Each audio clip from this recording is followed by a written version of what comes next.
मांग कर रहे हैं कि शिक्षकों के साथ अन्याय ना हो। न्याय फिर उनको परीक्षा लेने की कहाँ से बात आ गई।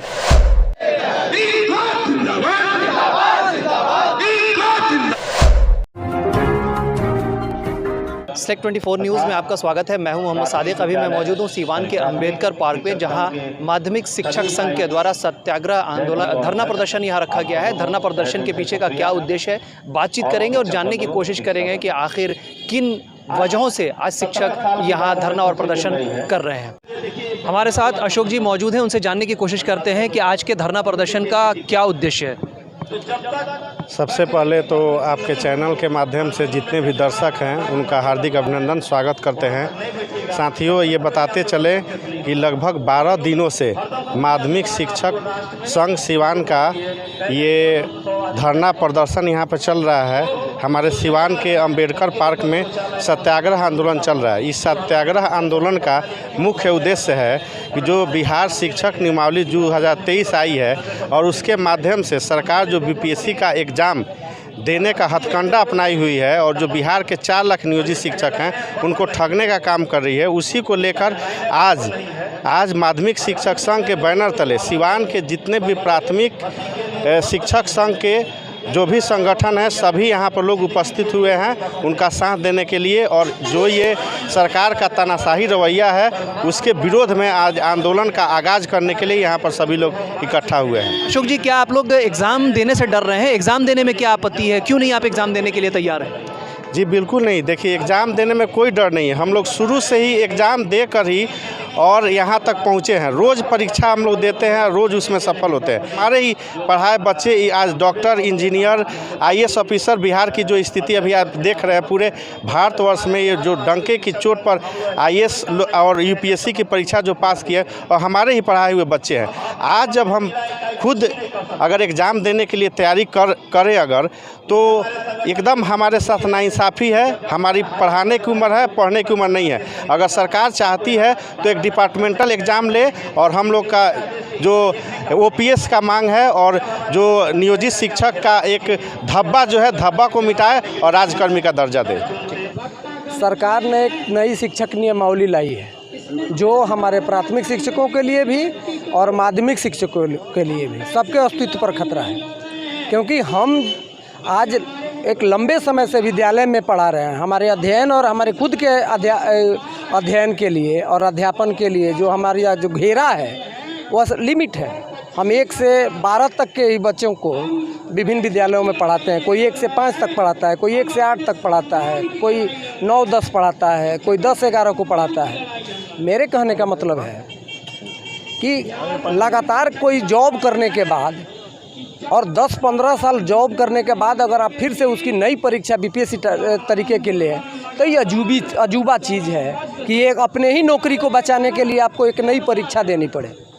आज बहुत ही हर्ष की बात है कि माध्यमिक शिक्षक संघ के बैनर के नीचे हम सारे प्राथमिक शिक्षक संघ, इस सिवान जिले के पूरे प्राथमिक शिक्षक संघ ही नहीं, पूरे बिहार के सभी प्राथमिक शिक्षक संघ माध्यमिक शिक्षक संघ के बैनर के तले आज से हम एकजुट हो चुके हैं। और आज जो आंदोलन की जो रूपरेखा है यह दूसरे रूप में है और यह सरकार के लिए बहुत बड़ा चैलेंज है और हम आश्वस्त हैं कि हमारी जीत होगी। इसी के साथ मैं अपनी बात खत्म करता हूँ। राकेश कुमार सिंह, बिहार राजपत्रित प्रारंभिक शिक्षक संघ सिवान। हमारे साथ महिला शिक्षक भी मौजूद हैं, उनसे भी जानने की कोशिश करते हैं कि जिस तरीके से आज यहाँ धरना प्रदर्शन हो रहा है उसको लेकर के वो क्या कुछ कहेंगे। धरना प्रदर्शन बहुत आवश्यक है। शिक्षकों का अपना अधिकार है। जिन शिक्षकों ने बरसों बरस सरकार के अनुसार काम किया और शिक्षा दी, उन शिक्षकों को धराशायी पर धरातल पर रखने के में सरकार कोई कसर नहीं उठा रही है। बीपीएससी के द्वारा जो परीक्षा का आयोजन किया जा रहा है उसमें इनकी ठीक है एग्ज़ाम लेना चाहिए, लेकिन डिपार्टमेंटल एग्ज़ाम होना चाहिए। इस तरह से नए शिक्षकों के साथ एग्ज़ाम लेना पूरी तरह से अन्याय है। इसका हम लोग पूरी तरह से विरोध कर रहे हैं और मांग कर रहे हैं कि शिक्षकों के साथ अन्याय ना हो। यार, कोई भी आंदोलन बाँझ नहीं लेकर पैदा होता है। हर आंदोलन अपनी उपलब्धि लेके आता है और यह नियमावली जो अध्यापक नियमावली 2023 बनाई गई है यह एक साजिश की तरह बनाई गई है। 4 लाख शिक्षक जो 20 वर्षों से कार्य कर रहे हैं, फिर उनको परीक्षा लेने की कहाँ से बात आ गई। आपने दक्षता का परीक्षा लिया, आपने सीटेट का परीक्षा लिया, आपने एस्टेट का परीक्षा लिया, उसके बाद कौन सी परीक्षा की बात होती है। सारे शिक्षक अनुभवी हैं, सारे शिक्षक अध्यापन में पूर्ण हैं, इसलिए सरकार की इस नियमावली का बिहार माध्यमिक शिक्षक संघ घोर विरोध करता है। और जब तक हमारी मांगें नहीं मानी जाएंगी तब तक यह आंदोलन लगातार चलता रहेगा। बिहार लोक सेवा आयोग के माध्यम से परीक्षा की घोषणा कर रहा है, उसमें आप कतई किसी आज तक इतिहास में ऐसा नहीं हुआ है कि एक बार आदमी एम्प्लॉय हो जाए तो वह बार बार परीक्षा दे और उसी जगह पर उसका फिर एम्प्लॉय हो। ये सरकार अगर परीक्षा लेनी है तो प्रमोशन के लिए ले, हम लोगों को अलग अलग विभागों में भेजने के लिए ले। हम लोग एग्ज़ाम देने से पीछे कहाँ हट रहे हैं। अगर एग्ज़ाम देने से जो राजकर्मी का ये दर्जा दे रहे हैं तो राजकर्मी का दर्जा के शिक्षकों का वेतनमान 9300 स्केल है, ना कि 31,000 स्केल है। सर आपको देना ही है तो पूरा जो सरकारीकरण राजकर्मी का जो स्केल है वो दीजिए। नीतीश कुमार पता नहीं क्या उनको शिक्षकों से बैर है। जब भी रूल जो भी बनाए हो, पहली बात तो यह देखने में आया कि जीवित पद को मृत घोषित किए, फिर मृत को जीवित घोषित कर दिए। जो जीवित था, जो पुराने नियमित शिक्षक थे, उनको कह दिए कि ये ड्राइंग कैडर है, यानी वो मृत प्राय है। अब उस मृत प्राय को जीवित कर दिए। आज बहुत ही खुशी की दिन है जो कि हमारे माध्यमिक और प्राथमिक एक हो गए हैं और हमारी लड़ाई बहुत ही आसान होती जा रही है।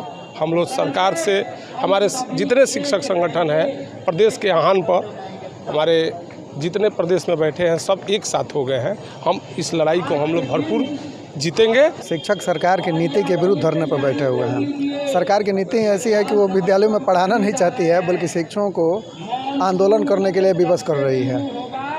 कई प्रयोगों को, ये सरकार जो है प्रयोगों पर आधारित है, हमेशा नए नए प्रयोग करते रहती है। पत्र निकालती है, निरस्त करती है, पत्र निकालती है, निरस्त करती है, कभी यह नियम कभी वो नियम। जब से हम लोग बहाल हुए हैं, कम से कम अब तक दर्जनों नियमावली बन चुका है।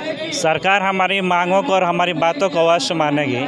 जहाँ तक ये सवाल है, कोई भी सरकार ज़्यादा दिन तक रह जाती है तो निरंकुश हो जाती है। ये सरकार बिल्कुल निरंकुश हो गई है और आवाम है चाहे शिक्षक हो, सबको परेशान करके रख दी है और बिहार में शिक्षक और शिक्षा को साफ चौपट कर दी है। अब आपके शहर सिवान के लक्ष्मीपुर में भरपूर सुविधाओं के साथ खुल गया है hotel select and marriage hall.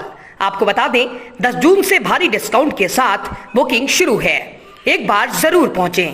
इसमें आपको मिलेगा फुली एयर कंडीशन, साथ ही बुकिंग के साथ टेंट का सारा सामान, बर्तन और चूल्हा बिल्कुल फ्री। जल्द ही किसी भी कार्यक्रम को अच्छे वातावरण में करने के लिए बुक करें hotel select and marriage hall. हमारा पता है लक्ष्मीपुर सिसवन ढाला बिसाइड डॉक्टर तौफीक अहमद। हमारा कॉन्टेक्ट नंबर है 8797327330। एक बार जरूर पहुंचें और इस भारी डिस्काउंट का लाभ उठाएं। तमाम बड़ी खबरों के लिए बने रहें हमारे YouTube चैनल Select24 न्यूज़ को लाइक, सब्सक्राइब, शेयर जरूर करें। साथ ही हमारे Facebook पेज को भी फॉलो, लाइक, शेयर, कमेंट करना ना भूलें और हमारे वेबसाइट www.select24news.in पर विजिट जरूर करें।